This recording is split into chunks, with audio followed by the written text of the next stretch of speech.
And you sort of glossed over your fraternity. Maybe you could tell us which fraternity that is. Is Yes, it? yes, yes. I'm a proud member of Alpha Phi Alpha fraternity. So I am 28 years in, still active, still financial, all that jazz.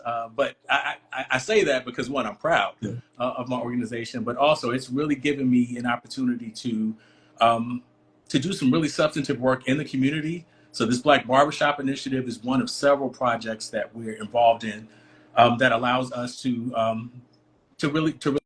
really have an impact. Another has to do with service to the unhoused community, which is fairly substantial here in Metro Atlanta. So yeah, this has been a great vehicle for me to actually get out and do what I think is the Lord's work. Nice, nice.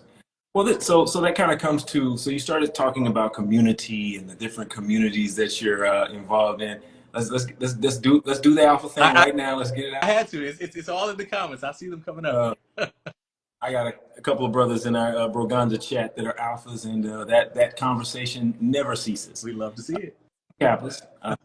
So, so when you think about the community in general, and that's sort of where I want to kind of frame our conversation around how important it is for you to have a community that sort of that you're able to tap into, that you're able to sort of recharge your batteries with.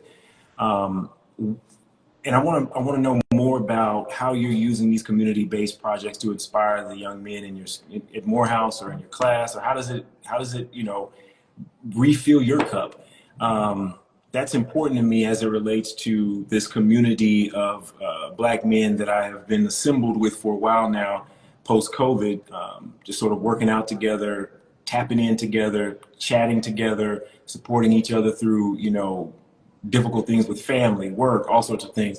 I'm just curious, how does the community that you're working with refill your cup and help inspire your students?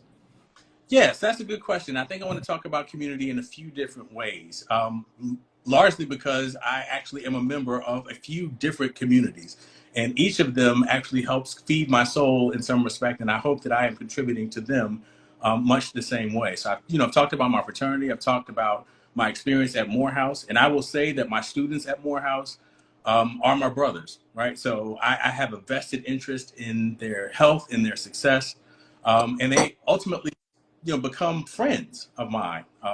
Many of them have actually become friends that I hold very dear to me. So I just maintaining connection with them, which isn't always something that's easy to do because not all of them are always in the same space. This is true of brothers in my fraternity. Also, we're not always in the same place. People move about, but social media has been a great vehicle to make sure that we can maintain those types of connections with each other, continue to push each other when the chips get down, and we just need um, we we need fellowship, even if it's not where we can actually be in each other's presence. We can be in each other's virtual presence and provide support.